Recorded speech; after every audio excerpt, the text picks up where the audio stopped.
After the fun of the mountains up to Jabal Jais and Tadej Pogačar taking the lead of the UAE Tour, it was time for the sprinters to have their fun. Crosswinds were going to be a feature of the day on this enormous run of 182 kilometres to Al Marjan. Well, it twists and turns all over the place, but largely crosswinds on the day. Echelons guaranteed, but when? 2 intermediate sprints along the way with bonus seconds therein up for grabs, and our final destination with a nasty switchback with 2.7 kilometres to go. Well, we rolled out with all the jerseys to the fore, only of them owned, of course, by Tadej Pogačar. He in his pomp, and indeed pushing on into what was to be a busy day, but not before a breakaway had established itself. Gazprom just tagging onto the back wheel of Alessandro Tonelli. A 4-man breakaway it was.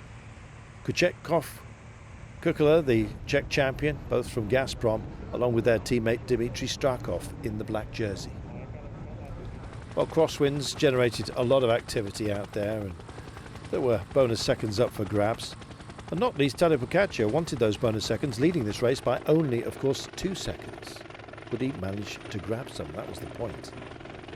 Well, Alpes and Phoenix were also motivated. They thinking about the green jersey on the back of Philipsen and the points lying out in the desert, but not to be taken lightly.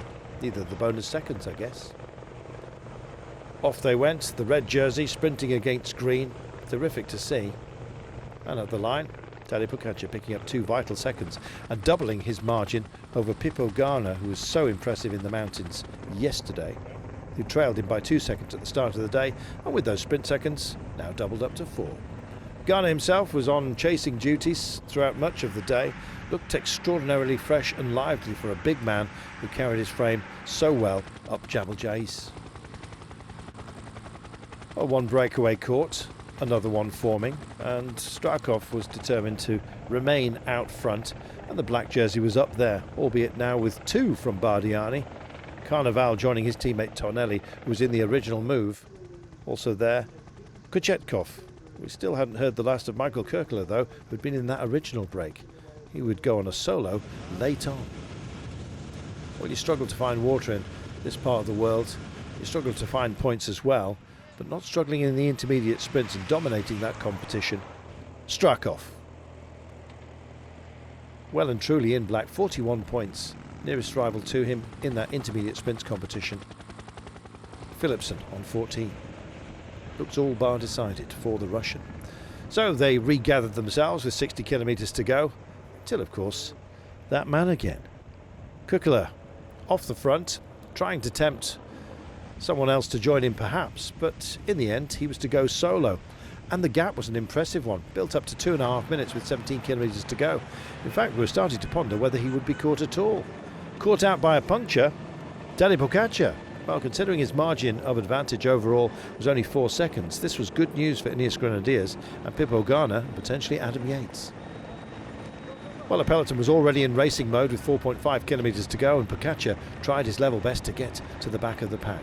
He made it, didn't look too panicked at all. A swift bike change, one ready for him, of course. And so he would stay in the lead, heading, of course, into tomorrow's sprint and ultimately Jabal Hafit.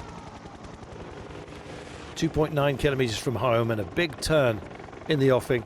They went round the lollipop and we were destined to have a sprint finish. Well, they were leaving it very, very late. All bar Bora Hansgrohe, who set up Sam Bennett. Away he went. Olaf Koy on his wheel in the yellow and black of Jumbo-Visma, and of course the green jersey of Jasper Philipsen. Philipsen went to the centre of the road. Good work too by Malucelli, but in the end it was at Philipsen yet again. Whether it be the intermediate sprints, he was 10th in the time trial, don't forget. Second sprint win for him, and a green jersey upon his back, and it looks like he's going to carry that all the way to the end. Brilliant work. No sign of Mark Cavendish, a mechanical late on, we understand. Mark, of course, having taken a big hit on the road to Jabal Jais. Perhaps forgiven for having a day off today. He'll be back sprinting again, I'm sure, tomorrow.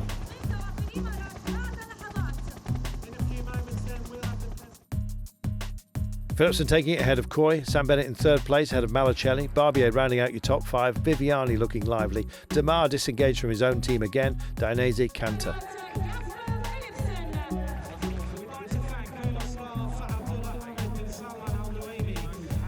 Well, what it's all about is the leader's jersey, and it sits upon the back of Tadej Pogačar.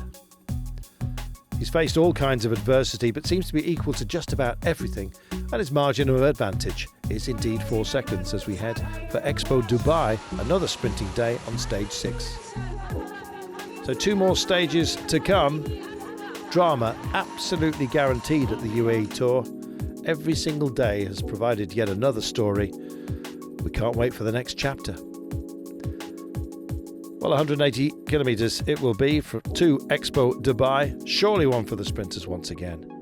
Unless, of course, somebody is cheeky enough to break away. It can happen, especially if the crosswinds blow. Who will kick up a storm, though? Well, you have to stay here to find out.